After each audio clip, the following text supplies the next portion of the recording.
अनेक पालकांचा गैरसमज असतो की बुद्धिबळ खेळामुळे हुशारी वाढते. मला प्रामाणिकपणे सांगायचं असं वाटतं की असं काही नाहीये. हुशार मुलंच बुद्धिबळ खेळू शकतात. एक बेसिक हुशारी त्यांच्यामध्ये असते, तीच बुद्धिबळ चांगलं खेळतात. पण ती अभ्यासातही चांगलीच असतात. गुंगून जाणं जे आहे ना, ती जर का क्षमता त्या मुलामध्ये आली, तर तीच अभ्यासात पण येणार आहे. जशी खेळात आहे तशी. आणि ते एकदा का त्या मुलाला कळलं की आपण खेळतोय, स्पर्धात्मक वातावरणात खेळतोय, स्पर्धा संपली की तो विषय बंद, अभ्यास करायचा. तोच फोकस, तीच एकाग्रता ती मुलं अभ्यासात लावतात. हे अलीकडे ना काय झालंय की यशस्वीपणाच्या व्याख्या बदलत चालल्यात. मी आजकाल मुलांना काय पालकांनाही सांगतो ना, की तुमचं मूल आनंदी आहे का? तर तुम्ही आनंदी असाल आणि माझ्या मते ते यश आहे. आपण त्याला यश, अपयश नको म्हणायला. फक्त आनंदी राहायला शिकूयात ना. या खेळामध्ये माहिती इतकी आहे, तर त्याचं ज्ञानात रूपांतर कसं करता येईल, हा वेगळा मुद्दा. आज चेसबेस नावाचं जे पॅकेज तयार केलेलं आहे, त्याच्यामध्ये ते पॅकेज तुम्ही डाउनलोड केलंत, की त्याच्यामध्ये आज माझ्याकडे 84 लाख डाव आहेत. आणि दर आठवड्याला त्याच्यामध्ये 1700 ते 2000 डावांची भर पडते. म्हणजे हा न थांबणारा स्रोत आहे. तुमच्या विद्यार्थ्याला तुम्ही काय दाखवणार आणि त्याचा तुम्ही किती गोंधळ उडवणार? तर ही प्रशिक्षकाची जबाबदारी आहे.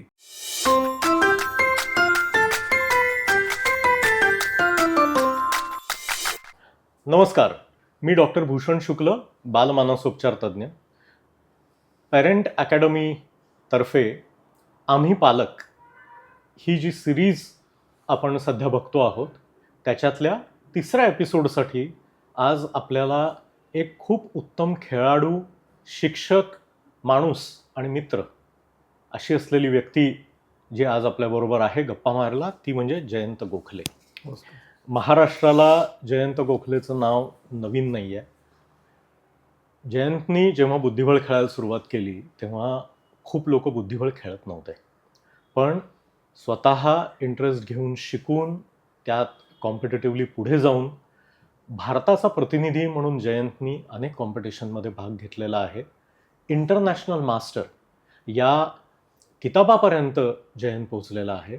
आपल्या दृष्टीने अत्यंत अभिमानाची गोष्ट म्हणजे खेळाडू म्हणून छत्रपती पुरस्कार महाराष्ट्र शासनाचा जयंतने मिळवलेला आहे. अनेक वर्ष तो नॅशनल चॅम्पियन सुद्धा राहिलेला आहे. खेळाच्या जोरावर खेळाडू म्हणून ज्या सरकारी कंपन्यांमध्ये तेव्हा सरकारने नोकऱ्या खेळाडूंसाठी ठेवण्याची सोय केली होती की ज्यामुळे खेळाडूंना सपोर्ट उत्तम राहतो आणि त्यांना स्वतःच्या खेळाची डेव्हलपमेंट करता येते, त्या नुसार जयंत भारत पेट्रोलियम या भारत सरकारच्या कंपनीमध्ये 15 वर्ष जयंतनी काम केलेलं आहे. भारत पेट्रोलियमचं राष्ट्रीय आणि आंतरराष्ट्रीय स्तरावर नेतृत्व आणि प्रतिनिधित्व त्यांनी बुद्धिबळाच्या खेळामध्ये केलेलं आहे. खेळाडूची इनिंग तिथे संपत नाही. 2007 सालापासून जयंत पूर्ण वेळ प्रशिक्षक किंवा कोच, मार्गदर्शक म्हणून काम करतो आहे. आणि फक्त तिथेही जयंतच्या यशस्वीपणाची गाथा थांबत नाही. जयंतचे 2 विद्यार्थी अभिमन्यू पुराणिक आणि आकांक्षा हगवणे हे दोघंही राष्ट्रीय पातळीवर विजेते म्हणून खेळलेले आहेत. त्यांना महाराष्ट्र शासनाचा छत्रपती पुरस्कार मिळालेला आहे खेळाडू म्हणून. आणि ज्यांच्या विद्यार्थ्यांना राष्ट्रीय पातळीवर विजेते जे होतात, ज्यांना छत्रपती पुरस्कार मिळतो, त्या प्रशिक्षकांसाठीचा जो छत्रपती पुरस्कार असतो तो सुद्धा जयंतला महाराष्ट्र शासनाने दिलेला आहे. जयंतच्या कुठल्याही विद्यार्थ्यांशी तुम्ही बोललात तर तुमच्या असं लक्षात येईल की जयंत सर हे त्यांच्यासाठी अभिमानाचा आणि कायम संस्कारांचा स्रोत राहिलेले आहेत. तर फक्त बुद्धिबळ, चेस या एका खेळावर केंद्रित न करता आपल्या विद्यार्थ्यांची संपूर्ण जडणघडण करणारा हा माणूस आहे, हा शिक्षक आहे. या शिक्षकाशी, या माणसाशी, या मित्राशी आणि या खेळाडूशी आज आपण बोलणार आहोत. Jayant, thank you very much. तू आज या पॉडकास्टमध्ये, आमच्या व्हिडिओ कास्टमध्ये सहभागी झालास आणि पालकांना महत्त्वाच्या गोष्टी सांगणार आहेस. याबद्दल सगळ्यांतर्फे मी आधीच तुझे आभार व्यक्त करतो. माझा पहिला प्रश्न असा आहे की तुझ्याकडे अकॅडमीमध्ये शिकायला जी मुलं येतात, चेस शिकायला जी मुलं येतात, ती साधारण काय वयाची असतात आणि ती कशी पोहोचतात तुझ्यापर्यंत? आता काय झालंय की वय हा क्रायटेरिया खूप कमी झालेला आहे. आम्ही ज्यावेळेला सुरुवात केली खेळायला, म्हणजे परत थोडंसं आमच्या वेळेला असं होतं, आमच्या वेळेला तसं नव्हतं म्हणायची पद्धत म्हणून नाही, परंतु त्यावेळेला शाळा उशिरा सुरू व्हायची आणि सगळंच वेगळं असायचं. 11व्या-12व्या वर्षी आम्ही खेळायला सुरुवात केली. परंतु गेल्या काही वर्षांमध्ये विशेषतः विश्वथारन आनंद किंवा बाहेरचा आता मॅग्नस कार्लसन या खेळाडूंच्या उत्तुंग यशामुळे असं झालेलं आहे की वय वर्ष 6 हे सुद्धा उशीर वाटावा अशी परिस्थिती काही काही पालकांना वाटते. बरं. म्हणजे माझ्याकडे काही काही विद्यार्थी येतात, त्यांचं वय 4.5 किंवा 5 असं असतं. म्हणजे ते पालक अभिमानाने सांगतात की सर अजून 2 महिन्यात ह्याला 5वं लागणार आहे, तर ह्याला बुद्धिबळ खेळायला वय योग्य आहे का? सुदैवाने काय, या खेळामध्ये वय हा क्रायटेरिया महत्वाचा नाहीच आहे. त्या खेळाडूचा इंटरेस्ट, उत्सुकता आणि त्याला त्या खेळाबद्दल किती जिज्ञासा वाटते, किती प्रेम वाटतं, हा विषय महत्वाचा ठरतो. पण माझ्याकडे साधारण जर का आपण सरासरी काढायचं म्हटलं ना, तर वय वर्ष 7 ते वय वर्ष 11 ह्या वयोगटातले जास्तीत जास्त खेळाडू त्यांचे पालक घेऊन येताना दिसतात. पण म्हणजे 5व्या किंवा 6व्या वर्षी या मुलाला चेस कुठे दिसतो? त्यांना कसा शोध लागतो चेसचा? नाही, मला असं वाटतं जसं ते वेगवेगळे जिक्सॉ पझल कसे असतात, तसे ही बुद्धिबळाची पीसेस कदाचित त्यांच्या घरातलं कोणतरी खेळत असावं, किंवा तुमच्या मुलाला बुद्धिबळ शिकवा, हा खेळ तुमचा काय एकाग्रता वाढवायला चांगला असतं असं कोणीतरी सांगितलेलं असतं. आणि आजकालचे आपण बघतो, म्हणजे आपणही स्वतः एक जागरूक पालक या नात्याने आपल्याला असं वाटतं की काय हरकत आहे मुलाला दाखवायला, आणि ते मूल ते पीसेस केवळ कुतूहल म्हणून हाताळायला लागतं. आता अगदी आता अलीकडे तर थोडंसं बंद झालं, पण एक 3 वर्षापूर्वी अंडर 6 अशी स्पर्धा निघाली होती. सध्या सगळ्यात कमीतल्या कमी वयोगटाची स्पर्धा म्हणजे अंडर 8. अगदी एशियन आणि वर्ल्डला सुद्धा अंडर 8, 10, 12, 14, 16 अशा वयोगटापासून सुरू होतात. पण 3 वर्षापूर्वी त्यांनी 6 वर्षाखालील मुलांच्या स्पर्धा आयोजित करायचा एक पराक्रम केला होता. पण त्याच्यावरती खूप टीका झाली, कारण इतक्या लहान वयात मुलांना तुम्ही इतके भीषण बनवणार का, इतकं त्यांच्याकडनं कठोर परिश्रम करून घेणार का, म्हणून तो प्रकार सुदैवाने बंद झाला. परंतु जर का तू व्याप्ती लक्षात घेतलीस तर पालकांची इच्छा आहे की म्हणजे उद्या चेस गर्भसंस्कार असंही काहीतरी निघू शकेल. मला ते बोलायचं होतं, परंतु मी टाळलं. की आपण ते विनोद वाचतो ना की IIT JEE मुलाचे ऍडमिशन घ्यायला आजकाल आपण बघतो की 8वी पासून जर का आलात तर तुम्हाला उशीर झालाय, असे सांगणारे जे विनोद असतात, तसं काहीतरी नको घडायला. पण आता ही जी मुलं आहेत, ही छोटी मुलं तुझ्याकडे येतात, खेळायला सुरुवात करतात, ह्यांचं कसं चाललेलं असतं? तुला प्रशिक्षक म्हणून तुला या मुलांमध्ये काय बघायला आवडतं? काय गोष्टी या तुझ्या इंटरेस्टच्या असतात प्रशिक्षक म्हणून? म्हणजे आता गेली अनेक वर्ष प्रशिक्षण करताना, आणि विशेषतः अभिमन्यू आकांक्षा सारखंच नाही, अनेक मुलांना प्रशिक्षण देताना माझ्या असं लक्षात आलं की हे काहीतरी एक वेगळं कार्य आहे. म्हणजे अगदी अध्यात्मात जायची गरज नाही, परंतु या भूतलावरती आपलं कार्य काय, आपण इथे का आलो आहोत. विशेषतः माझ्या 2 जीवघेण्या अपघातानंतर तर असं मला अनेकदा प्रश्न पडतो की काहीतरी आहे निश्चित, एक माणूस घडवणे, असं मला असं वाटतं की बहुधा असं काहीतरी काम असावं. आणि बुद्धिबळ हे केवळ एक माध्यम आहे असं मला वाटतं. म्हणजे आता तुझ्याकडे मुलांना सल्ले देणं, पालकांना सल्ले देणं आणि त्यांच्यातलं करून घेणं, म्हणजे मला आठवतंय मी देखील तुझ्याकडे माझ्या कित्येक स्टुडंटना घेऊन आलेलो आहे. तुझ्याकडे तुम्हाला एक आठवतंय करवे रोडवरती मेंटल कंडिशनिंग असं आपण त्याला म्हणायचो, की मुलांच्या मेंदूची सुयोग्य वाढ कशी होईल. तुम्हाला काही अडचणीत असायला पाहिजे असं नाही मानसोपचार तज्ञाकडे जायला. तर तसं असं मला वाटतं की बुद्धिबळ एक माध्यम असावं की जे थोडंफार मला समजतं, पण त्या माध्यमातून आपण मुलांना की जे अत्यंत कोवळे वयात आहेत त्यांची मानसिकता, शारीरिक क्षमता, विचार करायची कुवत वगैरे वगैरे गोष्टी जर का आपण काही तयार करू शकलो, एक चांगला नागरिक त्यांना आपण बनवू शकलो, तर ते मला असं वाटतं माझं योग्य कार्य राहील. आणि बुद्धिबळ हा खेळ मला जमतो, आणि त्या खेळातून वेगवेगळी त्यांना उदाहरणं देऊन शिकवता येतं. आणि मुलांना गोष्टी सांगत शिकवलं की ते लवकर शिकतात, किंवा हरण्या जिंकण्यांना लवकर शिकतात. असा एक अनुभव आहे की जिंकल्यानंतर त्यांना बक्षीस मिळतं आणि हरल्यानंतर ते निश्चितपणे उदास होतात. पण ही शिकवण असते आयुष्याकडे बघायची, की उद्या एका परीक्षेत तुम्ही नापास झालात तर तो काय आयुष्याचा अंत नाहीये, वेगळी परीक्षा आहे. बस समजा ही स्पर्धा नाही जमली तर दुसरी स्पर्धा आहे. म्हणजे एखाद्याच गोष्टीत करिअर करायला पाहिजे असंही नाही. तर बुद्धिबळ एक माध्यम म्हणून मी त्याच्याकडे बघतो.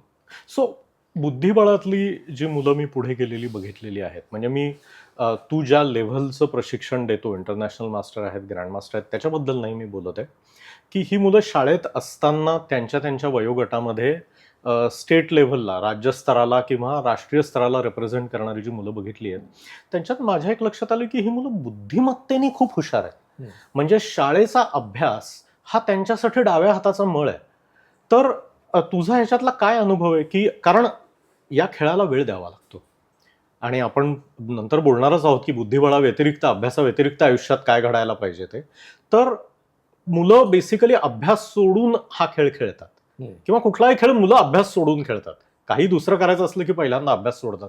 तर पालकांनी याची खरंच किती काळजी करायची गरज आहे? नाही, मला असं वाटतं अभ्यासाची काळजी पालकांपेक्षा मुलांना जास्ती असते. आजकाल आपण तो शब्द ऐकतो पिअर प्रेशर वगैरे हम्म. वगैरे, पण ते मुलांचे मित्र जे असतात, एकमेकांची जी संगत असते, त्यांच्या नादाने ती मुलं अभ्यास करतच असतात. हम्म. आता खेळाबाबत जर का बोलशील तर ते बरोबर आहे, की खेळ खेळताना कुणालाच अभ्यासाचं भान राहतच नाही. आणि त्यात तर खरा आनंद आहे खेळाचा. म्हणजे हम्म. आपण जे लहानपणी क्रिकेट खेळायचो, म्हणजे मी ऋषिकेशला माझ्या मुलाला सांगायचो, की आमच्या वेळेला बॅडलाईटचं अपील कधी केलं जायचं, तर खेळाडू दिसेल असं झाल्यानंतर, बॉल दिसेल असं झाल्यानंतर नाही. तर इतके खेळात गुंगून जायचो. तर त्या मुलांनी ना ते गुंगून जाणं जे आहे ना, ती जर का क्षमता त्या मुलामध्ये आली, तर तीच अभ्यासात पण येणार आहे. हम्म. जशी खेळात आहे तशी. आणि ते एकदा का त्या मुलाला कळलं, की आपण खेळतोय, स्पर्धात्मक वातावरणात खेळतोय, स्पर्धा संपली, की तो विषय बंद, अभ्यास करायचा. तोच फोकस, हम्म. तीच एकाग्रता ती मुलं अभ्यासात लावतात आणि अभ्यासात कुठेही मागे राहत नाहीत. इथे कदाचित थोडंसं ऐकताना विचित्र वाटेल, की असं अनेक पालकांचा गैरसमज असतो, की बुद्धिबळ खेळामुळे हुशारी वाढते. हम्म. मला प्रामाणिकपणे सांगायचं असं वाटतं, की असं काही नाहीये. हुशार मुलंच बुद्धिबळ खेळू शकतात. एक बेसिक हुशारी त्यांच्यामध्ये असते, तीच बुद्धिबळ चांगलं खेळतात. हम्म. पण ती अभ्यासातही चांगलीच असतात. म्हणजे तुला उदाहरण द्यायचं म्हटलं तर आज अभिमन्यू आणि आकांक्षा दोघं ज्यावेळेला 10वीत होते, प्रचंड बुद्धिबळ खेळत होते. डिसेंबर-जानेवारीमध्ये कतारला स्पर्धा होती आणि त्याच्यामध्ये मॅग्नस कार्लसन, एक म्हणतो आपण एक आश्चर्यच आहे जगातलं, तो तिथे खेळायला येणार होता आणि अभिमन्यूला त्याला बघायची इच्छा होती एकाच स्पर्धेत खेळताना. हा खूप मोठा बहुमान आहे अभिमन्यूसाठी होता, की आपण ज्या स्पर्धेत खेळतोय तिथे कार्लसन पण खेळणार. आणि अभिमन्यूला जायची इच्छा होती, परंतु ती 10वीची प्रिलिमची ती तारीख होती आणि त्यामुळे अभिमन्यूचे वडील आणि मी सिम्बायोसिसमध्ये त्यांच्या मुख्याध्यापिकांना भेटायला गेलो होतो. त्या खूपच चांगल्या होत्या. त्यांनी पहिल्यापासूनच संपूर्ण सहकार्य केलं होतं हम्म. आणि इनफॅक्ट माझी अशी इच्छा असायची, की मुलांची परीक्षा तुम्ही रद्द करू नका. मुलांना परीक्षा देता यायलाच पाहिजे. त्यांनी त्या 2 जबाबदाऱ्या पार पाडल्याच पाहिजेत. तो स्ट्रेस घेता यायला पाहिजे. तो ताण सहन केला पाहिजे. तरच तो खेळाडू म्हणून म्हण किंवा अभ्यास म्हणून पण चांगला करू शकेल. हम्म. तर फक्त तुम्ही त्याची परीक्षा नंतर घेऊ शकाल तर उपकार होतील आणि ते त्यांनी कबूल केलं.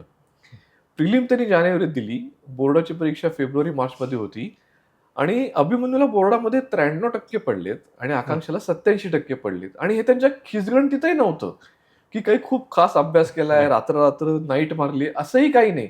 It just happened with the flow.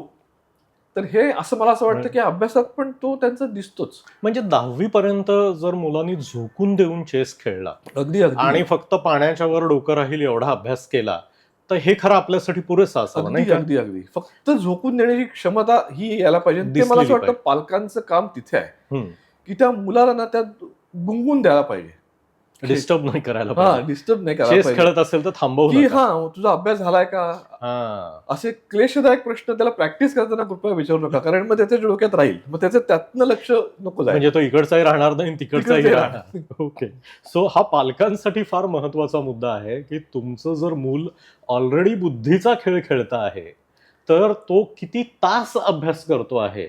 आणि मग जर इकडे त्याचं चांगलं चाललंय, तर तिथे पैकीच्या पैकी न पडता 100पैकी हे 90 आणि 85वर का आलेलं आहे, तर त्या 15साठी काय करता येईल, हा झगडा घालायचा हा विषय नाहीये, ही जागा नाहीये, ते अप्रस्तुत आहे. त्या मुलांनी मनापासून खेळण्यावर फोकस करणं गरजेचं आहे. मला इथे एक गंमत सांगू इच्छितो, की आकांक्षा जी माझी विद्यार्थिनी होती, शाळेमध्ये खूप हुशार होती अभ्यासात आणि कायम 95% वाली आणि नंबर काढणारी अशी होती. पण स्पर्धात्मक खेळ खेळायला लागल्यानंतर स्वाभाविकच शाळा बुडायला लागली. तिच्याही शाळेने आम्हाला खूप सहकार्य केलं.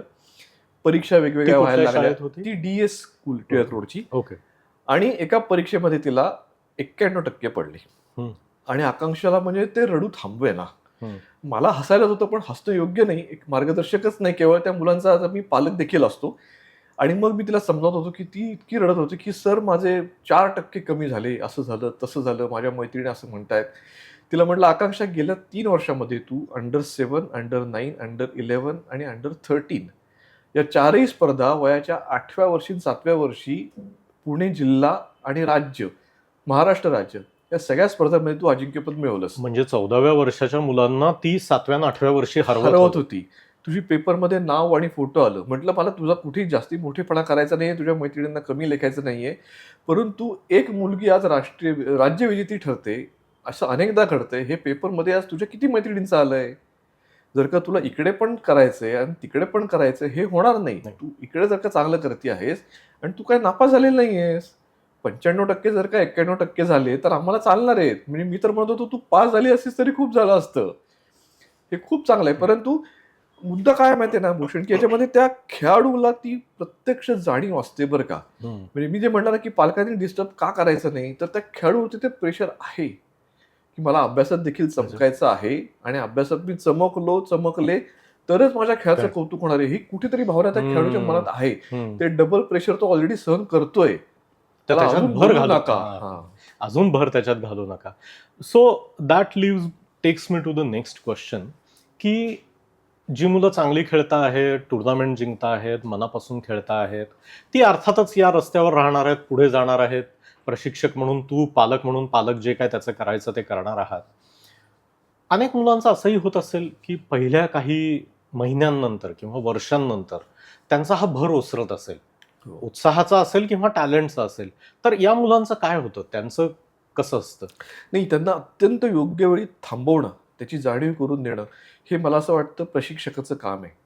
आणि देवकृपेने मी ते करतो, की मुलांनाच नाही तर पालकांना देखील सांगतो. म्हणजे काही काळ पुढे गेल्यानंतर नाही, कित्येक पालकांना मला सुरुवातीच्या 2 महिन्यातच सांगायला लागतं, की आपला मुलगा निश्चितपणे हुशार आहे, चमकणार आहे, फक्त बुद्धिबळ हा खेळ त्याच्यासाठी नाही. कारण पालक अपेक्षा घेऊन येतात, म्हणजे त्यांची काही चूक नाही. वारेमाप प्रसिद्धी दिसते, पैसा दिसतो, पेपरला आलेलं नाव दिसतं, फोटो दिसतात आणि कुठल्या आई-वडिलांना वाटणार नाही आपल्या मुलाचं असं कोड कौतुक व्हावं. पण कुठेतरी वस्तुस्थितीची जाणीव करून देणं गरजेचं असतं. ते ज्या विश्वासाने आपल्याकडे आलेले असतात, तर त्यांना कल्पना द्यायला लागते, की तुमच्या मुलाला बुद्धिबळ खेळू देत, परंतु कृपया अपेक्षा ठेवू नका. म्हणजे त्यांनी कॉम्पिटिटिव्ह खेळू नये, हां, हॉबी लेव्हलला खेळावं. खेळावं. खेळाचा फायदा निश्चितच आहे. काही-काही मुलं आज माझ्याकडे येतात, अनेक वर्ष खेळतात, चमकतात. मध्यंतरी आपण बघितलं, की ते कोरोनाच्या काळामध्ये म्हणजे खरोखरच बोलायचं नाही, परंतु कित्येक चांगली-चांगली मुलं हातातून निसटली. कारण त्या काळात ती मुलं ना 6वी-7वी मध्ये होती आणि त्यांच्याकडून मला खूप अपेक्षा होत्या. परंतु ती 2.5 ते 3 वर्ष जी खटकन वाया गेली, हो. की त्या मुलाची शारीरिक वाढ, वय वाढलं. ती मुलं बघता-बघता 9वी-10वी मध्ये आली आणि मधल्या काळात बुद्धिबळामध्ये काहीच प्रगती झाली नाही. अशा वेळेला काही ना काहीतरी निर्णय घेणं क्रमप्राप्त होतं. आई-वडिलांशी पण अत्यंत प्रांजळपणे आम्ही बोलायचो, की ह्या मुलाला आता बुद्धिबळामधनं आपण थोडंसं मागेच करायला हवं. कारण दुर्दैव, बाकी काही नाही, की ज्या लेव्हलला तो आपल्याला बघायला आपण बघतोय, ती वेळ आता निघून गेलेली आहे. आणि अभ्यास हा प्रकार सोपा आहे. अगदी प्रामाणिकपणे सांगायचं तर खेळ हा अवघड आहे. कारण याच्यामध्ये एक प्रकारचं कॉम्पिटिटिव्ह कॅरेक्टर लागतं, किलिंग इन्स्टिंक्ट लागतं, की तुम्हाला समोरच्याला हरवायची एक जिद्द लागते. अभ्यास तुमचा तुम्ही बसून करू शकता, नाव काढू शकता. खेळ हा प्रकार वेगळा आहे. त्याला एक सर्टन वय असतं. तो एक वेगळा विषय होतो. परंतु अशी मुलं आम्हीच खेळातून बंद केली आणि त्यांना अभ्यासामध्ये फोकस करायला सांगितलं. आज कित्येक माझे स्टुडंट आम्ही ऑनलाईन खेळतो. आज एक माझा विद्यार्थी 10वीची आत्ता परीक्षा त्यांनी दिली. तो वेळ मिळाला की शनिवारी येतो. कधीतरी म्हणतो की सर मला तुमच्याकडे 2-3 दिवस राहायला यायचंय. तो नुसता राहायला येतो. मग आम्ही एकत्र पॉयराचे पिक्चर बघतो. शिवाजीच्या गोष्टी वाचतो. त्या मुलांशी अशी नाळ जोडली गेलेली आहे. जरी ते खेळातून जरी बाहेर पडले, पण त्यात चमकतायत. म्हणजे आज माझे 2 विद्यार्थी इंजिनिअरिंग करून रोबोटिक्समध्ये एक जण पी-एच-डी करतोय सिंगापूरला, एक जण मणिपालला शिक्षण घेतोय. तर खेळ बंद मेडिकलला करून गेलेले तुझे मेडिकलला कितीतरी विद्यार्थी आहेत. तर मला असं वाटतं की हे एक मानसिक मोरल रिस्पॉन्सिबिलिटी त्या प्रशिक्षकाची, की त्या विद्यार्थ्याचं नुकसान करायला नको. आई-वडिलांच्या अपेक्षा वाढवायला नको. त्यांना योग्य वेळी सांगायला हवं की दिस इज इट. पण हा जो प्रशिक्षक निवडणे हा जो भाग आहे, हो. हा पालकांच्या हातातला आहे आणि ती जबाबदारी ही पालकांची राहते. आणि बरेचसे पालक जे माझ्यासारखे आहेत की ज्यांनी लहानपणी कधीतरी चेस खेळलेला आहे, पण मुलांना त्याच्यात इंटरेस्ट दिसतो आहे. मला आठवतो मी माझ्या छोट्या मुलीला घेऊन तुझ्याकडे आलो होतो. ती 2-3 वर्ष खेळली, त्यानंतर दुसऱ्या रस्त्याला लागली आणि आपण दोघं त्यानिमित्ताने बरेच हसलो आणि श्वेताला दुसरीकडे जाऊ दिलं. तर हा प्रशिक्षक निवडायचा कसा? पालकांनी काय गोष्टी शोधाव्यात प्रशिक्षकांमध्ये? म्हणजे 2-4 वर्षापूर्वी मुंबईत असा एक इंटरव्ह्यू झाला होता माझा आणि त्यात मी हे उत्तर दिलं होतं, की प्रशिक्षक निवडणं हे खरंच पालकांसाठी खूप अवघड काम आहे, जिकिरीचं काम आहे. त्यांनी बघायला हवं, की त्या शिक्षकाचे संस्कार काय आहेत, तो माणूस म्हणून कसा आहे, खेळाडू म्हणून सोडा. म्हणजे आज आपण बघतो ना, की कित्येकदा चांगले खेळाडू, चांगले मार्गदर्शक असतातच असं नाही. म्हणजे माझे स्वतःचे मार्गदर्शक जे होते, पुण्यातले मोहन फडके सर किंवा रघुनंदन गोखले सर यांनी काही बुद्धिबळामध्ये खूप उत्तुंग यश मिळवलं होतं असं नाही, परंतु त्यांची शिकवायची हातोटी, विषय समजावून सांगण्याची क्षमता, मला त्या विषयाची गोडी लावण्याची त्यांची क्षमता, हे प्रचंड मला भावून गेलं होतं. त्याच्यामुळे मी खेळाकडे आकृष्ट झालो होतो, ओढला गेलो होतो. तर तसं त्या प्रशिक्षकामध्ये आहे का? तुमचं मूल आणि तो प्रशिक्षक यांच्यामध्ये ते नातं जुळलं जातंय का?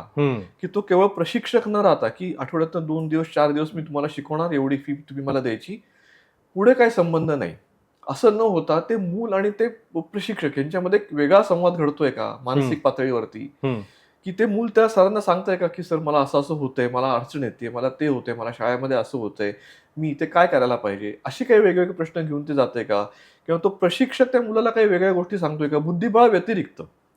म्हणजे मला आठवतंय की लॉकडाऊनच्या काळामध्ये जेव्हा बुद्धिबळाचे प्रशिक्षण वर्ग आमचे होत नव्हते, त्या काळामध्ये मी एक वेगळा उपक्रम सुरू केला होता की रोज आम्ही झूम कॉल करायचो. आणि मला अशी गंमत लक्षात आली बरं का, की शिवाजी महाराजांचं चरित्रच माहित नाहीये. केवळ मुलांना काय दोष देणार, त्यांच्या पालकांना देखील माहित नाही. मग रोज आम्ही 1.5 तासाचं एक झूम सेशन करायचो. म्हणजे अगदी अल्लाउद्दीन खिलजी पासून ते महाराजांच्या राज्याभिषेकापर्यंत अशी मी सगळी गोष्ट रोज 1 तास 1.5 तास सांगायचो. आणि त्याचा इतका छान प्रभाव पडला की ते पालकही नंतर म्हणले की सर आम्हाला खूप छान वाटलं, आणि ती मुलं मग आपोआप जोडली गेली.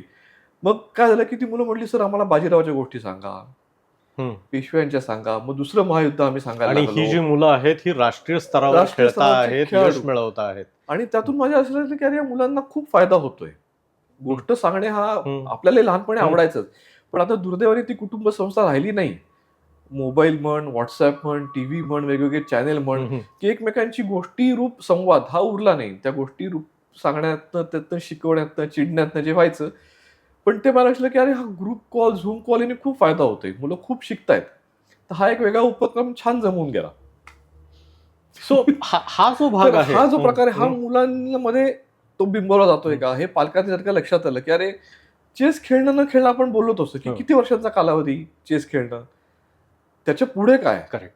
तर आपलं मूल हे उत्तम नागरिक होईल का, की त्याला चांगल्या सवयी लागू शकतील का, की तो प्रशिक्षक कसा आहे? म्हणजे तू हजारो मुलं जी ट्रेन करतो आहेस त्याच्यातले काही जण चॅम्पियन्स होणार आहेत, जे करिअर म्हणून बुद्धिबळ खेळणार आहेत, पण उरलेली जी हजारातली 998 999 माणसं आहेत ती सुद्धा आयुष्यात एक तर यशस्वी व्हावीत आणि दुसरं म्हणजे चांगले त्यांचे नागरिक बनावेत, चांगल्या व्यक्ती त्या बनाव्या.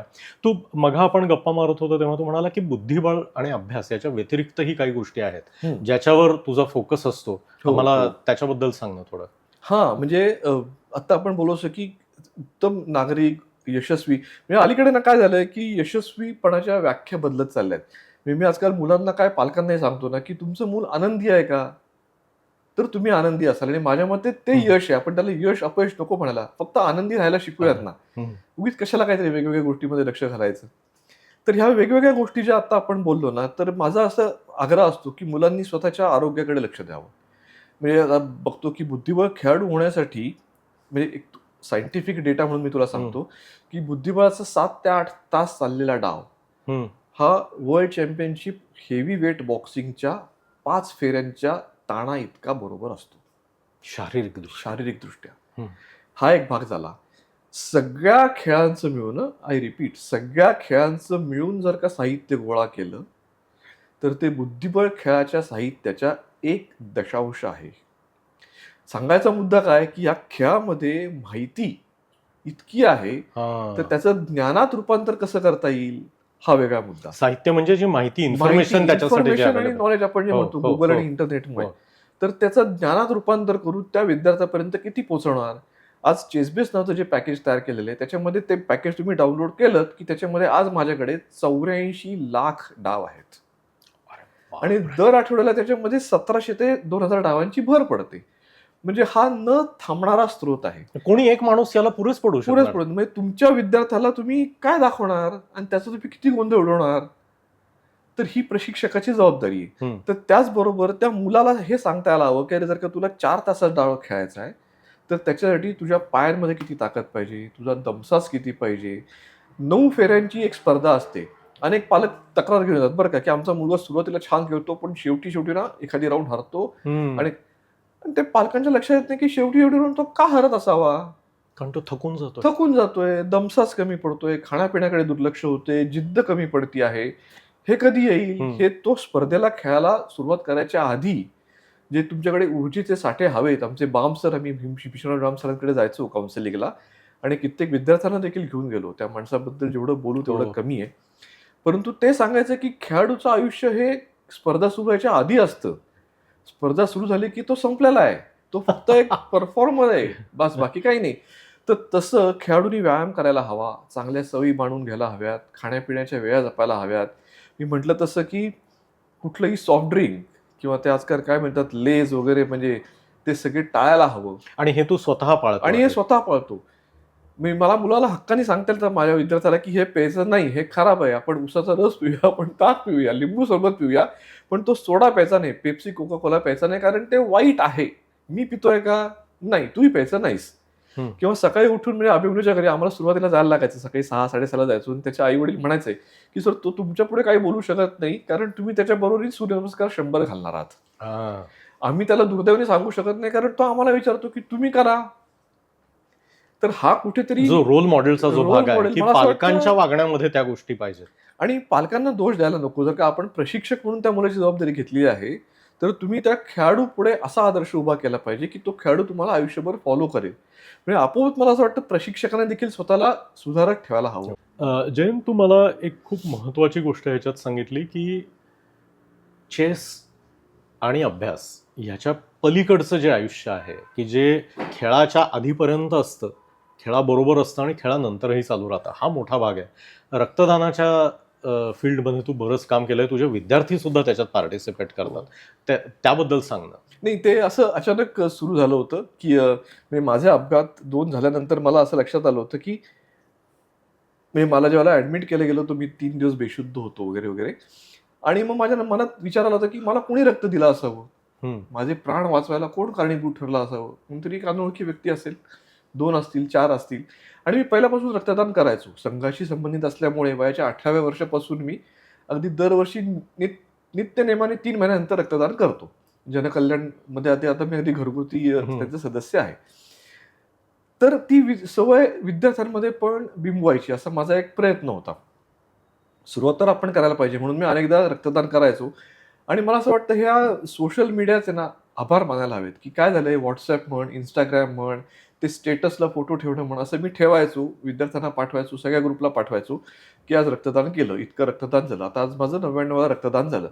प्लेटलेटसाठी पण मी अनेकदा जातो की मला फोन येतात हम्म. AFMC, आणि ते खूप छान वाटतं. हम्म. आणि माझी इच्छा होतीच की ही पुढच्या पिढीमध्ये यायला पाहिजे. तर माझा मुलगा, त्याचे मित्र, अनेकांचा ग्रुप आहे, त्याचबरोबर अभिमन्यू, आकांक्षा, हर्षद, अनेक विद्यार्थी मी घेऊन जायला लागलो की अरे चला रे रक्तदान करायचंय. पण परत ते पालक काय म्हणायचे की सर आम्ही तर नाही करणार आहे, तुम्ही घेऊन जाताय का, आम्ही पाठवतो.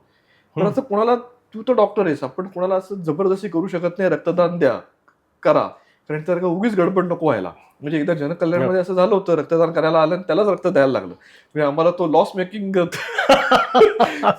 प्रोजेक्ट झाला. तर तसं त्या मुलांना घेऊन जायचं, तर सर बाजूला आहेत, सर रक्तदान करतायत आणि आपणही केलं पाहिजे, ही भावना त्यांच्यामध्ये बिंबवली. विशेषतः आम्ही AFMC आणि आर्मीच्या जवानांसाठी रक्तदान केलं की जी तेव्हा समाजाची जबाबदारी जी म्हणून आकांक्षाला मी समजावत होतो की अरे तुम्ही फक्त बघा, आपण देशाच्या सैनिकांसाठी ही अत्यंत कमीत कमी गोष्ट आहे जी करायला पाहिजे. आणि ते जर का सैनिक आपल्या बाजूला उभे राहून आपल्याला सॅल्यूट करून सर म्हणतात, किती लाजिरवाणी गोष्ट आहे, पण हा अनुभव तुम्ही घ्या. आणि त्या मुलांचा माझ्यावरती नितांत विश्वास असल्यामुळे ती मुलं यायला लागली. आणि आता तीच मुलं सांगतात की आता सर 3 महिने झाले, 4 महिने झाले, पुढचं रक्तदान कधी. म्हणजे एक विद्यार्थिनी की जिने खेळ सोडलाय, रिया म्हणून, ती आता MIT ला लॉ करते. तर तिने इच्छा प्रदर्शित केली की सर मला माझा 18वा वाढदिवस जनकल्याणमध्ये रक्तदान करून साजरा करायचा आहे. मला इतकं भरून आलं, मी तिला घेऊन गेलो होतो, तिने रक्तदान केलं. आणि 8 दिवसापूर्वी परत तिचा फोन आला, सर 3 महिने होऊन गेले, 4 महिने होऊन गेले, पुढचं रक्तदान कधी. तर आता येत्या रामनवमीला आम्ही तिला म्हटलं की अनेकांना मी सांगितलं की आता आपण रक्तदान करायचं. अभिमन्यू आता बाहेर आहे, तो आला की असं माझा विचार आहे की 50 जणांना घेऊन रक्तदान करायचं, हे सोशल कॉन्ट्रीब्युशन आपलं करायचं. पण हे मला असं वाटतं मुलांना मी पोहोचवण्यात यशस्वी ठरलो. सो ही जी सामाजिक जाणीव आहे की माणूस म्हणून तुम्ही काय होता आहात, समाजाचा एक घटक म्हणून तुम्ही काय करता, त्या दृष्टीने तू घडण करतोय. मी परत हे पर्सनल लेवलला आणायचा प्रयत्न करणार आहे की खेळाचा जो मला वैयक्तिक दृष्ट्या सर्वात मोठा फायदा जाणवलाय तो म्हणजे एक तर जिंकायची इच्छा आणि त्याच्यासाठी जे कष्ट घ्यावे लागतात, जे स्पिरिट दाखवावं लागतं, ते खेळाच्या निमित्ताने शिकता येतं. आणि दरवेळी यश मिळत नाही, हारावं लागतं, तर ते अपयश पचायची ही सवय लागते. तर हे मूळचं दिसतं. तू आता इतकी हजारो मुलं बघतो आहेस, तर हा खेळामुळे आलेला भाग आहे का मूळचा जो भाग आहे तो खेळात दिसतोय, काय आहे हे? मला असं वाटतं ते खेळामुळे फक्त समोर येतं तुमचा स्वभाव काय आहे, आणि हा या खेळाचा मोठा फायदा असावा, हम्म, की तुम्हाला यश पचवता येतंय का, अपयश पचवता येतंय का. हम्म, म्हणजे अनेकदा आपण बघतो की यश पचवता येत नाही. म्हणजे वपू काळे जसं म्हणलेत की अनेकदा माणसं यशापेक्षा अपयशाने बिघडतात. हम्म, कुठेही जोडाक्षर नसलेलं हम्म. वाक्य आहे, कसं आपल्याला आघात करून जातं, की खरोखर त्या मुलाला असं वाटायला लागतं की बस झालंच, आणि तो तोरा उतरायला वेळ लागत नाही. तर ही परत त्याला जाणीव करून द्यायला पाहिजे. आणि आजकाल आपण जे बघतो की परीक्षांमध्ये अपयश, हम्म. ह्याच्यामध्ये अपयश, आणि दुर्दैवाने मुलं आत्महत्या करताना आपण बघतो. म्हणजे आज ऋषिकेशच्या आम्ही कॉलेजमध्ये बघितलं, त्या कॉलेजचे आम्हाला प्रिन्सिपल आणि डायरेक्टर दाखवत होते बरं का, की आम्ही कशी सोय केली आहे, की खोलीमधल्या फॅनला कव्हर बसवलंय. लक्षात येते का विषय काय आहे ते, की मुलं आत्महत्या करतात, तर तसं करायची त्यांना संधी मिळू नये वगैरे. म्हणजे कुठपर्यंत गोष्टी गेल्यात, की म्हणजे मुलांना अपयश पचवणं किती जड जातं एखाद्या परीक्षेतलं. तर सुदैवाने या खेळामुळे काय होतं, की तुम्ही रोज 8 डाव खेळा, 4 जिंकाल, 4 हाराल, कदाचित 8च्या 8ही हाराल. पण उद्या येणारा दिवस वेगळा आहे. तर हम्म, ही जिद्द त्या मुलामध्ये तयार करता यायला पाहिजे, हम्म. की अरे आज हारलो तो हारलो, उद्याचा दिवस वेगळा आहे. उद्या मी जिंकीन. तर हे तुम्हाला करता येईल का? ह्याच्यात पालकांना काय करता येईल? नाही, पालकांनी काहीच करायचं नाही. पालकांनी फक्त छान हा, एवढंच म्हणायचंय. जिंकलास छान, हारलास छान. तू रोज खेळतो आहेस हां, हे हे महत्वाचं आहे. महत्वाचं आहे, हम्म, की हारलास तरी उद्या खेळायचंय आणि जिंकलास तरी उद्या खेळायचंच आहे. तू फक्त एवढंच पालकांनी म्हणणं अपेक्षित आहे. मला वाटतं ती पूर्णपणे जबाबदारी प्रशिक्षकाची आहे. म्हणजे मी कित्येकदा पालकांना सांगतो, तुम्ही कृपया त्याला फक्त अनकंडिशनल सपोर्ट आणि लव्ह द्या. बाकी माझ्यावर सोडा. त्याला बोलणे, ओरडणे किंवा त्याचा कधीतरी माफक शब्दात अपमान करणे, त्याला प्रोत्साहित करणे. नाही, हे मुलं अरे आजकाल म्हणजे काय माहित नाही, ही चांगली गोष्ट आहे. अजून तरी आपल्याकडे ते गुरु-शिष्य संकल्पना म्हण. पण आपण बघतो ना आपल्या मुलांमधनं, की ती मुलं त्या शाळेतल्या शिक्षकांचं, गुरूचं जे मानतात ना, एक प्रभाव त्यांच्यावरती जो असतो ना, तो तो तो टिकला महत्व. पाहिजे आई-वडिलांपेक्षा. आई-वडिलांनी सांगितलं, की तुम्हाला काय कळतंय? म्हणजे माझ्या मुलाने देखील मला कसं सांगितलं, की "बाबा तुमचं सगळं ठीक आहे. गाणं वगैरे म्हणू नका बरं का." म्हणजे आणि तू ऐकलंच त्याचं. ऐकायलाच लागणार ना, काही इलाज नाही. Okay, okay. सो एक या मुलांच्या आयुष्यात अशी ही वेळ येत असेल, की कदाचित 10वीच्या आसपास येत असेल, कदाचित 12वीच्या आसपास येत असेल. त्यांच्या हे लक्षात येत असेल, की माझा विश्वनाथन आनंद गुकेश नाही होत आहे. माझा विदित गुजराथी नाही होत आहे. माझी आकांक्षा होत नाहीये. तर मग या मुलांचं काय होतं पुढे? त्या खेळाचं काय होतं त्यांच्या? म्हणून त्याच्या खूप सुंदर आठवणी म्हणून राहतात. हं, जसं आता मी स्वतः खेळायचो. हं, आंतरराष्ट्रीय अगदी मी प्रतिनिधित्व केलं. आम्ही एकत्र अनेक स्पर्धा खेळलो, अनेक वर्ष. आणि त्या खूप सुंदर आठवणी राहतात. कारण त्या खेळाने आपल्याला भरभरून प्रेम दिलंय, हं, अभिमान दिलाय, वेगवेगळे अनुभव दिलेले. ते जिंकणं म्हणजे काय, आपण ती एक प्रकारची झिंग अनुभवलेली हं. आहे. पराभवातून आलेली काय म्हणतात त्याला, अपमान सहन करायची आपल्याला हे लागलेली आहे. तर तसं त्या खेळाडूंना आठवतात. म्हणजे आज माझ्याकडे जे अनेक माझे विद्यार्थी ज्यांनी खेळ सोडलाय, परंतु ते माझ्याशी आजही निगडीत आहेत. हं, तर आम्हाला त्या जुन्या गोष्टी आठवतात, की मी त्या काळात सकाळी 9 ते संध्याकाळी 5 असा आम्ही क्लास घेत असू. हं, एकत्र जेवायचो दुपारचे, आणि 5चा क्लास संपला, की घराच्या जवळच आमची हनुमान टेकडी आहे. तर तिकडे मी मुलांना घेऊन टेकडीवर जात असे. हं. तर टेकडीवर गेल्यानंतर पळापळी, पकडापकडी मी त्यांना झाडावर चढायला शिकवत असे. ही खूप सोपी गोष्ट नाही बरं का. म्हणजे आपण जे लहानपणी करायचो, झाडावरून पडायचो, या मुलांना झाडावर चढणे ही कला असते आणि ती शिकवायला लागते. मला लक्षात आलं. कित्येक मुलं घाबरायची. जेमतेम एवढंसं चढून ते म्हणायची, "नको सर, भीती वाटते." तर त्यांना वरपर्यंत घेऊन जाणे, झाडावरती चढायला लावणे, असं काही-काही गोष्टी करायचो. आणि त्या गोष्टी त्या मुलांना आठवतात. परवाच माझ्याकडे इंदूरची आमची एक स्टुडंट आहे. तिचं मला माहिती, "sir, I am back in Pune आणि टेकडीवर कधी जायचं?" म्हणजे त्या मुलांच्या मनात त्या आठवणी आजही Yes, yes. आहेत. किंवा त्या मुलांना मी म्हटलं ना, की गोष्टी सांगायचो, पुस्तकं वाचायला लावणे. हां, या मुलांना ही नाही गोष्ट खूप मी चांगली शिकवली. आज माझे अनेक विद्यार्थी व्होरॅशियस रीडर झालेले आहेत. म्हणजे आज हं, माझ्याकडे जवळ एक 3,000 हजार पुस्तकं असावीत. ही माझे विद्यार्थी घरी येतात. त्यांना माहिती आहे, की सर स्वतःच्या बायकोला जरी पुस्तक दिलं, सासूबाईंना पुस्तक दिलं तरी नोंद करून ठेवतात. ती मुलं येतात, पुस्तकं घेतात, नोंद करून ठेवतात, घेऊन जातात. परत करतात, परत लिहितात, की कधी परत केली. ती वाचायची एक सवय मला असं वाटतं त्या हं, मुलांना हं. लावून दिली, की ती चांगली गोष्ट आहे. आणि त्याच्यावरती आमचा वाद नेहमी होत होतो की सुंदर चित्रपट बघणे, चांगली गाणी ऐकणे. तर मला असं वाटतं ना, या मुलांशी कनेक्टेड राहता येण्यासाठी त्यांचं ऐकणं गरजेचं असतं. आणि तू त्यांच्या चित्रपटही बघतो, हो, त्यांच्याकडनंही हो, तू हो. सजेशन्स घेतो. कारण काय हं, होतं, आपल्याच गोष्टी लादणं योग्य नाही ना. हं, म्हणजे ज्या गोष्टी आपल्याला चांगल्या वाटतात, म्हणजे आपण तो नेहमीचा तो पिढीतला संवाद, आमच्यावाला असं होतं ब्ला ब्ला ब्ला, हं, हं, तुमच्यावाला तसं नाही ब्ला ब्ला ब्ला. तर त्याला काय अर्थ नाही. तो तुमच्यावाला काय आहे हे दाखवा. हं, मग आमच्यावाला काय आहे ते आम्ही तुम्हाला हं. दाखवतो. असा सो तो तू एक तू पिक्चरच्या चर्चात्मक सजेशन्स परिसंवाद. घेतो. हो, हो, अगदी. हं. म्हणजे अभिमन्यूला मी प्यासा, कागज के फूल हे चित्रपट दाखवले. त्या बिचाऱ्याने बघितले आणि तो म्हटला, की "सर जरा पकाऊ वाटतायत. तुम्ही आमचे सिनेमे बघा." मग मी त्याच्याबरोबर तो त्याचा वेलकम बघितला, हं, हॅपी न्यू इयर बघितला, थ्री इडियट्स बघितला आणि काही-काही चित्रपट आहेत ना चांगले. का नाही? म्हणजे कंटेंट चांगला आहे, विषय चांगला आहे. तर असं मला असं वाटतं, की मग तो एक संवाद व्हायला उपयोग झाला आणि हं, मग त्यामुळे झालं काय, की आता तो आपल्या चित्रपटांना नावं ठेवत नाही. तो म्हणतो, की "नाही सर, त्या म्हणजे बरोबर आहे तुम्ही म्हणतो तो बरोबर आहे. विषय चांगला मांडलाय, पण खूप स्लो आहे." आता हां. काहीतरी कारण काढायचं म्हणून ते बोलत असतील. परंतु गाणी खूप आहेत. ते ब्लॅक अँड व्हाईटचा कंटाळा येतो वगैरे, वगैरे. पण त्याच्यामुळे काय झालं, की कुठेतरी ही एक अ, जी गॅप आहे, ती मला असं वाटतं सांधली जाते. हं, हं, मागची पिढी, पुढची पिढी, की त्यांना आपल्याबरोबर ठेवण्यात, आपल्याला त्यांच्याबरोबर राहण्यामध्ये हा फायदा होतो, की जसं मला माझं Instagram, WhatsApp हे या मुलांनीच शिकवलं. हं, म्हणजे आकांक्षाने मला इन्स्टॉल करून दिलं, मी विसरलो. लॅपटॉपमध्ये पासवर्डच विसरलो. हं, मग ऋषिकेशने परत दिलं. मग त्या विद्यार्थ्यांमध्ये चर्चा होतात बरं का, "अरे आपले सर Insta बघतात." हं. मग तेच सांगतात, की तिनेच त्यांना सरांना इन्स्टॉल तर असं मला असं वाटतं, हा म्हणजे विद्यार्थ्यांबरोबर हा कनेक्टेड राहायला पाहिजे. टू वे फ्लो आहे. हो, तूही हो, हो. शिकतोय, तेही तेही शिकतायत. शिकतायत. मला वाटतं ही प्रशिक्षकाची जबाबदारी आहे बरं का, की त्याने आयुष्यभर फक्त प्रशिक्षक न राहता विद्यार्थी देखील राहायला हवं. हं, आणि आपल्याच विद्यार्थ्यांकडनं शिकण्यात जी मजा आहे ना, हं. ती खरंच धमाल आहे. सो तू हे जन्मभर करत राहणार आहेस. आनंदाने करत राहणार आहेस हे तर दिसतंय आणि ते हो, तुला तरुणही ठेवणार आहे. हो. की तुझ्या चेहऱ्याकडे बघून मला नाही वाटत आपल्या प्रेक्षकांपैकी कोणाला असं वाटेल, की तू ब्लॅक अँड व्हाईट गुरुदत्तचे चित्रपट बघणारा माणूस आहेस आणि ते आपले वाटणारा माणूस आहेस. तू त्या मनाने खूपच तरुण जो राहिलेला आहेस मनाने आणि शरीराने सुद्धा, तो बहुतेक कायम तरुण मुलांबरोबर राहून मनाने तरुण राहिलेला आहेस. ही जर एखाद्या मुलाने सांगितलं स्वतःहून, की "बास झालं मला बुद्धिबळ आता नाही खेळायचंय." हं. त्यातली काही मुलांनी कदाचित काही अचिव्हमेंट केल्या असतील आणि तरीही नाही म्हणतायत. त्यांना आता नाही खेळायचं हे.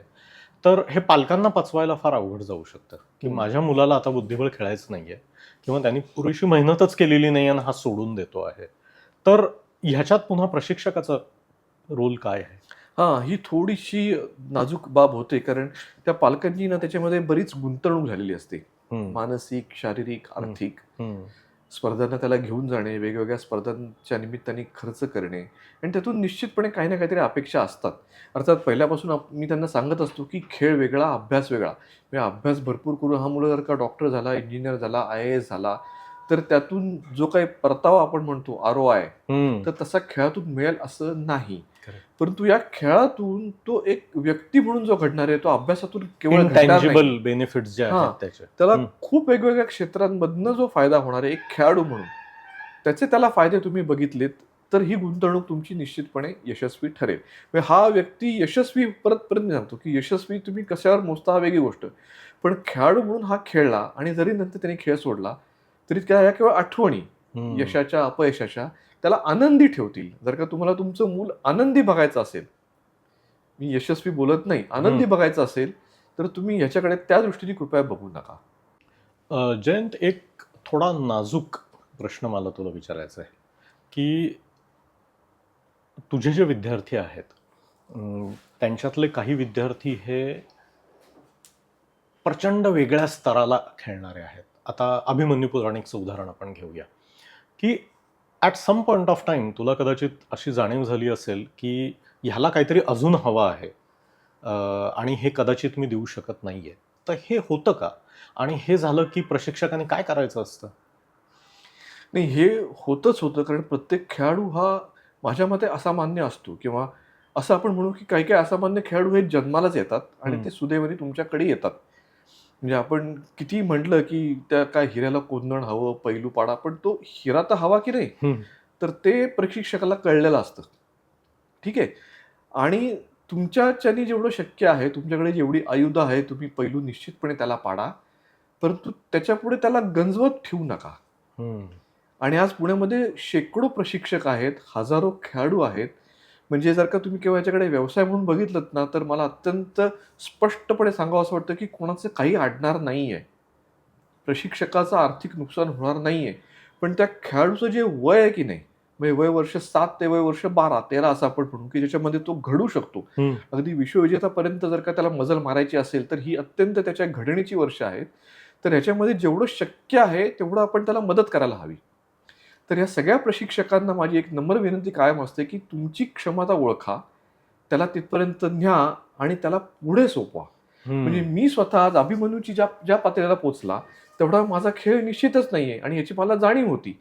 म्हणजे आज मी या दोघांना घेऊन चेन्नईला घेऊन गेलो. Grandmaster RB. रमेश जो माझा मित्र आहे आणि आज जो जगातल्या अत्यंत नावाजलेल्या प्रशिक्षकांपैकी एक आहे, ज्याला कार्लसनने देखील त्याच्या क्लबमध्ये बोलावलं होतं प्रशिक्षण द्यायला.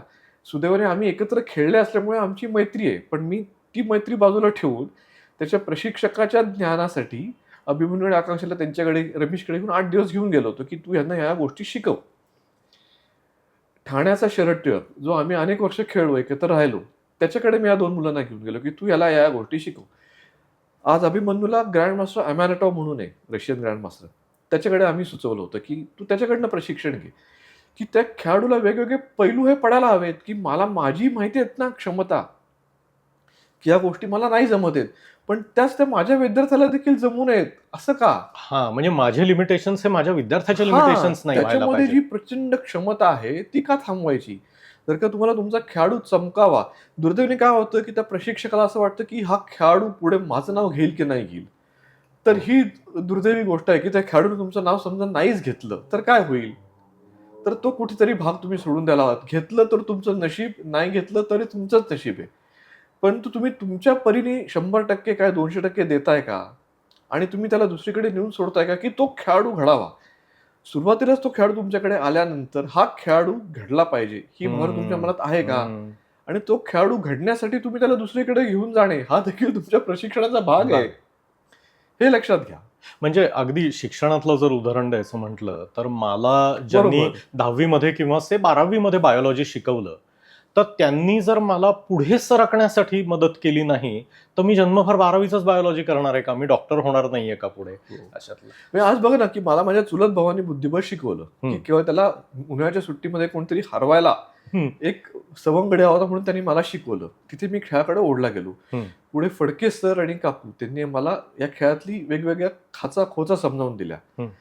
त्यांनीच सांगितलं, की मुंबईचे रघुनंदन गोखले सर, त्यांच्याकडे मी शिकायला जायला लागलो. तर असे वेगवेगळे टप्पे मला मिळाले, की ज्याच्यामध्ये माझी प्रगती होत गेली. म्हणजे असे शिक्षक तुला भेटले की ज्यांनी तुला ऍक्च्युअली दुसऱ्या शिक्षकाकडे पाठवलं, की माझी प्रगती व्हावी हा एकमेव हेतू त्यांच्या मनामध्ये होता.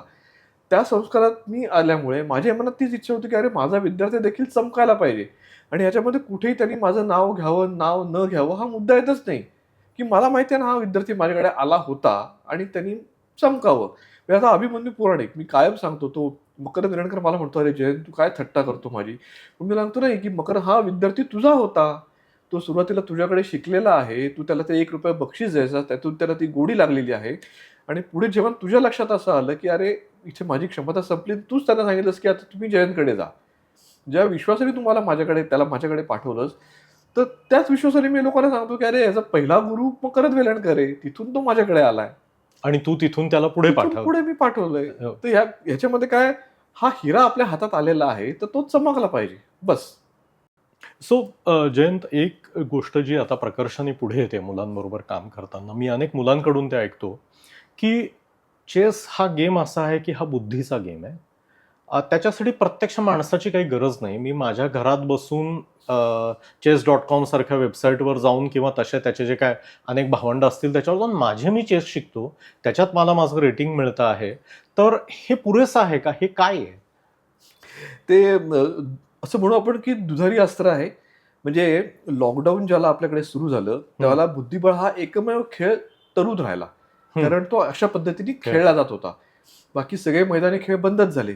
परंतु हा खेळ वाढला, फोफावला. पण तो इतका फोफावला, की त्याचे आता दुष्परिणाम समोर येत आहेत. की मुलांना एकमेकांची तोंड न बघताच एकमेकांची खेळायची सवय लागली. तासन तास तुम्ही ऑनलाईन खेळू शकता. लिचेस काय, chess.com काय, अशा 100 साईट निघाल्या. पण त्याच्यावरती काय होतंय, की अनेक त्याचे गैरप्रकार निर्माण झाले.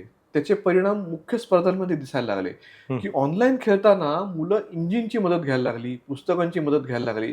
म्हणजे परत स्वतःची बुद्धी किती आणि बाहेरून आणलेली मदत किती. प्रत्यक्षात जेव्हा तुम्ही डाव खेळायला बसणार आहात, त्याला हे कोणी तुमच्या मदतीला येणार आहात की नाही. त्याला तुम्हाला केवळ स्वतःचीच बुद्धी आणि क्षमता वापरून खेळायचं आहे आणि तिथे त्यांचा खेळ ढेपाळायला लागला.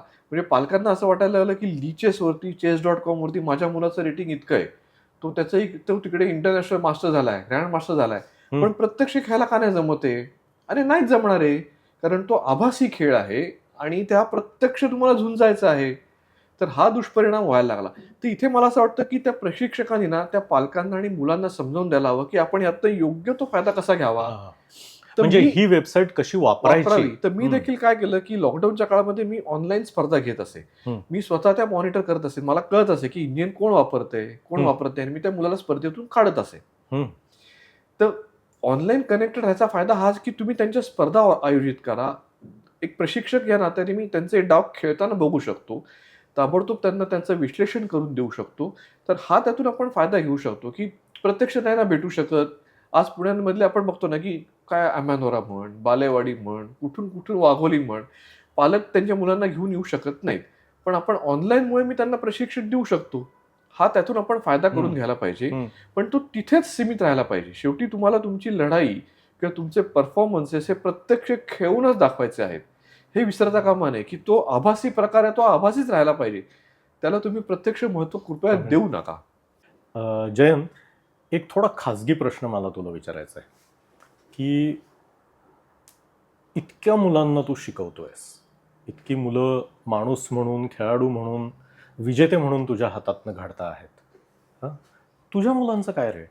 कारण मी हा प्रश्न का विचारतोय, की जुडिथ पोल्गर, जी मेन्स टॉप 10 पर्यंत रँकिंग पोहोचलेली जगातली एकुलती एक स्त्री आहे, तिच्या वडिलांचा असा दावा आहे, आणि सेरेना आणि व्हिनस विलियम्सच्या वडिलांनीही हा दावा केला आहे, की पालकांना चॅम्पियन्स घडवता येतात.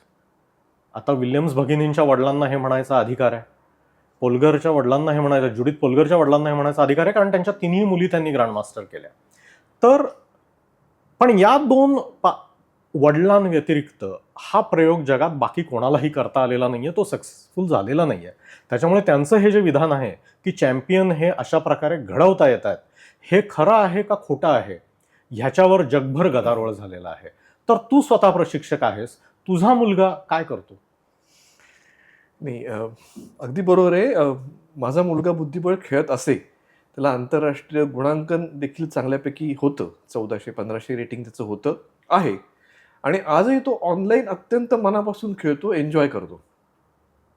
परंतु ज्या पातळीवरती आमची इच्छा होती, की त्यांनी खेळावं, एक व्यावसायिक खेळाडू म्हणून त्यांनी नाव कमवावं, माझ्यापेक्षा माझ्या आईची, म्हणजे त्याच्या आजीची स्वाभाविक अशी इच्छा होती, घरामध्ये जर का एवढं बुद्धिबळाचं वातावरण आहे, तर तिचा नातू का नको चमकायला. त्यामुळे असं घरात ते असायचं, की त्यांनी बुद्धिबळ खेळलं पाहिजे, बुद्धिबळात काहीतरी नाव कमावलं पाहिजे. आणि माझी देखील अशी इच्छा होती, की केवळ बुद्धिबळच नाही बरं का, म्हणजे तो तबला अत्यंत उत्कृष्ट वाजवतो. त्याने तबल्याच्या 5 परीक्षा दिल्या, 4 मध्ये तो पहिला आलेला आहे गांधर्व महाविद्यालयामध्ये.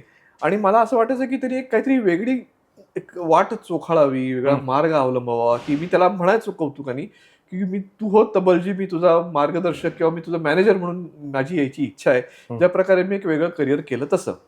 परंतु माझ्या असं लक्षात आलं, की हे खेळाडू म्हण, कलाकार म्हण, पोल्गारबाबत पण आपण बोलतोय, तू आत्ता जो उल्लेख केलास विल्यम्स, मला अत्यंत नम्रपणे अशी सांगायची इच्छा आहे, की हा जन्मजातच खेळाडू हे घडत आलेले असतात बरं का. आपण त्याचं कुठल्याही प्रकारे श्रेय घेता कामा नाहीये. म्हणजे जसं आज बॉबी फिशरचा अत्यंत जवळचा मित्र त्यांनी दिलं होतं, की लोक जरी जॅक कॉलिन्स, की लोक त्याला म्हणायचे फिशरचा हा ट्रेनर, त्यांनी कबूल केलं होतं, की मी फिशरचा ट्रेनर वगैरे काहीही नाही. फिशर हा फिशर म्हणूनच जन्माला आला होता. मी त्याचा मित्र म्हणा, सखा म्हणा, त्याला वेळच्या वेळी केलेली मदत म्हणा, तो माझ्याकडे राहायचा, हे माझं भाग्य, की मी काहीतरी प्रकारे त्याच्या उपयोगी पडू शकलो. तो हिराच होता, तो चमकणारच होता. फक्त बाकीच्या लोकांच्या डोळ्यांवरची आवरण मी दूर केली, लोकांना तो दाखवू दिला, इतका तो नम्रपणे बोलायचा. अभिमन्यू आकांक्षा ही तशीच उदाहरणं देता येतील, की हे खेळाडू जन्मालाच यायला लागतात. सचिन तेंडुलकर जन्माला यायला लागतो, लता मंगेशकर जन्माला यायला लागते. तर तसं माझी जरी खूप इच्छा असली या माझ्या मुलाने असं असं करावं, आणि मी त्याला देखील विनंती केली होती की बघ काही करता आलं तर. तो उत्कृष्ट स्केटिंग करायचा, बास्केटबॉल खेळायचा, म्हणजे बास्केटबॉलला तो आणि अभिमन्यू बरोबर जायचे. स्विमिंग चांगलं करायचा, टेनिस चांगलं खेळायचा. पण एके दिवशी सकाळी त्यांनी मला सांगितलं की बाबा मला इंजिनियर व्हायचं आहे. बर, म्हणजे हे सर्व रस्ते हे सोडून सर्व त्यांनी एक रस्ते सरळ सोडून दोपट रस्ता अत्यंत पकडला. सरळ दोपट मार्ग स्वीकारला, जो आमच्या घरात कोणीच नव्हतं. म्हणजे मला इंजिनिअरिंगला ऍडमिशन मिळत असताना माझ्या बाबांनी मला सांगितलं होतं की तू इंजिनियर नको होऊस. हो, म्हणजे या दृष्टीने तुझं अख्खं घर अनयुज्युअल आहे हा, की तुम्ही गेले 3 पिढ्या मनस्वी लोक आहात. हो. आणि माझा मुलगा मला म्हणतो मला इंजिनियर व्हायचं आहे. हम्म, पण काय करणार? हम्म, हो, आपण पालकांच्या हातात काय काम असतं, तथास्तु आणि हो म्हणणे एवढंच काम असतं. पण एक गोष्ट घडली की त्याला त्याच्या आवडीचं क्षेत्र निवडू दिल्यामुळे तो त्याच्यामध्ये खूप सुंदर करायला लागला. म्हणजे ते काय IEEE म्हणतात, त्याच्यामध्ये त्याचे 5-6 पेपर पब्लिश झाले. आज त्यांनी उत्कृष्ट स्कोर त्याचा आला वेल्लोरमधून. त्याला मास्टरसाठी अमेरिकेमधल्या त्या काय पिट्सबर्गमधली कार्नेगी मेलन ही अत्यंत नावाजलेल्या विद्यापीठामध्ये त्याला प्रवेश मिळाला. म्हणजे तो खुश आहे. तो जे काय करतोय त्यात तो खुश आहे. मला असं वाटतं हा मुद्दा खूप महत्वाचा आहे. आपल्या पालकांनी लक्षात ठेवणारा की तुमच्या मुलाला नाही ना खेळाडू व्हायचंय, नको होऊ दे. पण तुला ऍक्सेस होता बरोबर, भीष्मराज बाम सारख्या हा, मी भीष्म पितामह बाब माणसाशी सरांशी मी बोललो होतो. बाब सरांनी मला हसत सांगितलं की जयंत, आंब्याच्या झाडाला चिक्कू लावू नकोस, चिक्कूच्या झाडाला आंबे लावू नकोस, चाफ्याच्या झाडाला गुलाब येत नाहीत, त्याची मजा वेगळी, ह्याची मजा वेगळी. इतक्या स्पष्ट शब्दात त्यांनी मला शांत केलं. बर, मी कबूल केलं.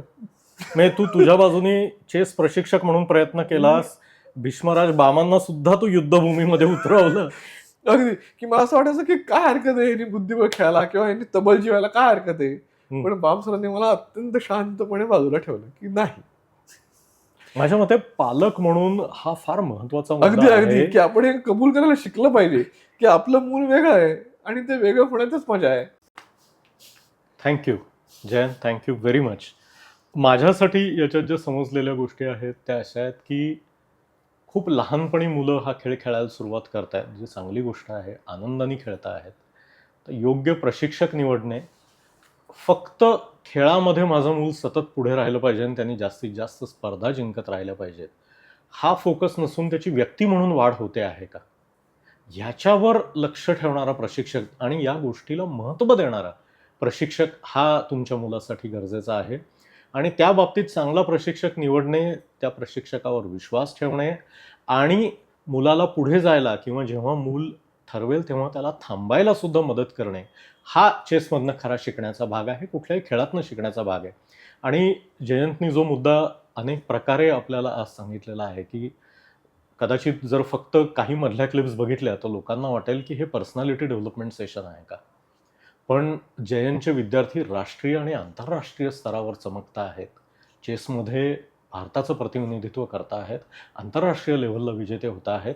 पण तितकाच फोकस हा त्यांच्या एकंदरीत व्यक्तिमत्वावर आहे, त्यांच्या सामाजिक जाणीवेवर आहे, त्यांच्या कौटुंबिक जाणीवेवर आहे. त्यांना आपण ज्या समाजातून आलेलो आहोत त्या समाजाचं, त्या समाजाच्या इतिहासाचं, त्या जमिनीचं किती भान आहे ह्यावर सुद्धा आहे.